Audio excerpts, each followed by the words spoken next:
मेरे पड़ोस में एक बुज़ुर्ग थे। उनकी एक बेटी थी और एक उनकी वाइफ़ थी। वो काफ़ी ज़ईफ़ थे और उनका ज़हनी तवाज़ुन ठीक नहीं था, जिस वजह से वो अगर घर से अकेले निकल जाते तो वापसी का रास्ता उनको याद नहीं रहता था। इसी वजह से उनकी फ़ैमिली उनको घर से बाहर निकलने नहीं देती थी और अगर कभी वो ज़िद करके जाते भी थे तो उनकी बेटी या उनकी वाइफ़ उनके साथ होती थी। एक दिन ऐसे ही वो घर से बिना बताए निकल गए और अब पूरा दिन गुजर चुका था। वो सारी फैमिली उनको ढूंढ रही थी, हम भी उनको ढूंढ रहे थे, लेकिन वो कहीं भी नहीं मिल रहे थे। इसी में 2-3 दिन गुजर गए, 3 से 4 दिन हो जाते हैं। 5वें दिन बिल आखिर उनकी वाइफ, जो मुझे अपना बेटा मानती थी, मुझे बोलती हैं कि बेटा मेरे साथ चलो। मुझे किसी ने कहा है कि अब आप किसी मुर्दा खाने में जाकर चेक करें, शायद वो वहाँ मिल जाए। मुझे इस बात पर बहुत अफसोस भी होता है, लेकिन मैं उनके साथ भी चल पड़ता हूँ। हम सुबह निकलते हैं और शहर के जितना मुर्दे खाने होते हैं सब में तलाश करते हैं।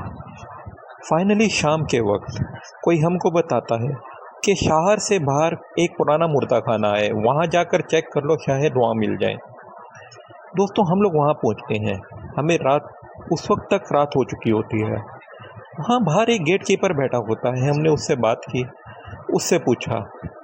उसने बताया कि आप लोग बहुत लेट हो चुके हैं और सारा का सारा स्टाफ हो चुका है। आंटी उनसे बहुत ज़्यादा इंसिस्ट करती हैं और उनको अपना सारा मसला की परेशानी बताती हैं और बताती हैं कि 5 दिन से उनके हस्बैंड घर नहीं आए, उनका ज़हनी तवाज़ुन भी ठीक नहीं है। आप मुझे सिर्फ एक दफ़ा तसल्ली करने दें। उनके काफ़ी इसरार पर वो मान जाता है, क्योंकि चाबियाँ उसके पास होती हैं। तो वो कहता है ठीक है, आप जाकर देख लें, लेकिन मैं अंदर नहीं जाऊंगा। हलचल रहती है कि उसने बताया कि अंदर खटपट होती रहती है, हलचल रहती है, मुझे इस वजह से इस मुर्दा खाने से बहुत डर लगता है। उसने हमें बाहर से अंदर इंटर कर दिया और उसने कहा कि आप लोग देख कर आ जाए, मैं बाहर ही खड़ा होता हूँ।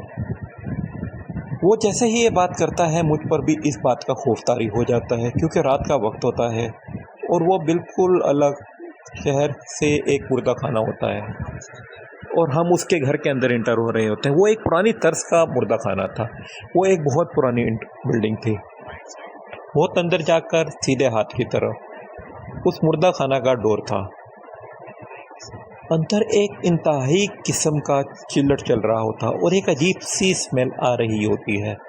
वो आंटी उस स्मेल को बर्दाश्त नहीं कर पाते और वो मुझे कहती हैं कि तुम अंदर चले जाओ, तुम जाकर देख लो। मैं अंदर जाता हूँ। मैं देखता हूँ कि वहाँ बहुत सारे डेड बॉडी हैं। मैं काफ़ी डेड बॉडी देखता हूँ, मुझे वो अंकल कहीं नहीं दिखते। कोने में स्ट्रेचर पर एक डेड बॉडी पड़ी होती है और उसके ऊपर एक वाइट चादर डली होती है।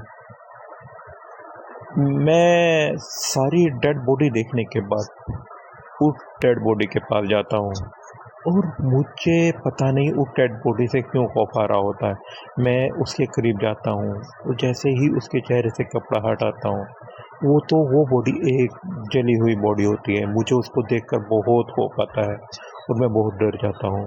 मैं 2 कदम पीछे लेता हूँ और मुझे कुछ ऐसी आहट सुनाई देती है। मैंने अपने राइट लेफ्ट देखा और फिर उस डेड बॉडी के पीछे मुड़कर देखा तो मुझे उस डेड बॉडी में मूवमेंट फील होती है कि जैसे वो मूव कर रही हो, उसके पाँव की तरफ हरकत होती है।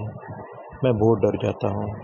इतने में उन आंटी की आवाज़ मुझको आती है, बेटा क्या वो मिले? क्योंकि वो बहुत बड़ा हॉल है, उनकी आवाज़ इस पूरे हॉल में गूंजती है। मैंने कहा नहीं आंटी, वो मुझे नहीं मिली। उन्होंने कहा कि बेटा तुम सही तरीके से देखो। इसलिए मैं दोबारा उनकी तसल्ली के लिए दोबारा चेक करता हूँ, क्योंकि वो बहुत परेशान होती हैं। मैं उस मुर्दा खाने में दोबारा उन मुर्दों को देखता हूँ।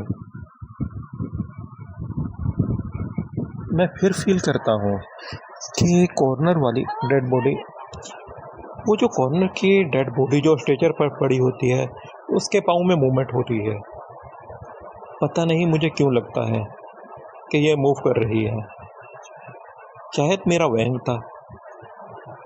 मैं दोबारा उसको देखने के लिए जाता हूँ और फिर उसको देखता हूँ तो वो एक मरा हुआ इंसान है और एक जला हुआ इंसान है।